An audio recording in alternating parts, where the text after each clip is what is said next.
How to transfer Roblox account to another device. For this, you can open up your PC or your mobile. Open up a preferred browser or just launch your Roblox application. In the search bar, you can search for roblox.com. Now, in order to transfer your Roblox account, you just have to go ahead and log into your Roblox account. If you do not have an account, make sure to sign up first and foremost.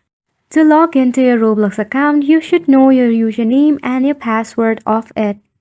At the top, you will see the login option. Go ahead and tap on the login bubble. Then in this dialog box, you have to go ahead and enter your username, email or your phone number and the password associated with it. Then tap on login. If you forgot any of your password or username, you can tap on forgot password and username as well. In here, submit your email address so that it can leave you with a login link or a recovery password. If you remember it, just go ahead and enter your credentials here, then tap on login.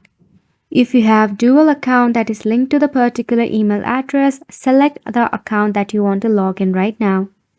Then just like that, you'll be able to launch your Roblox account in your PC or your mobile device. And that's pretty much it for this video as well. Thank you so much for tuning in.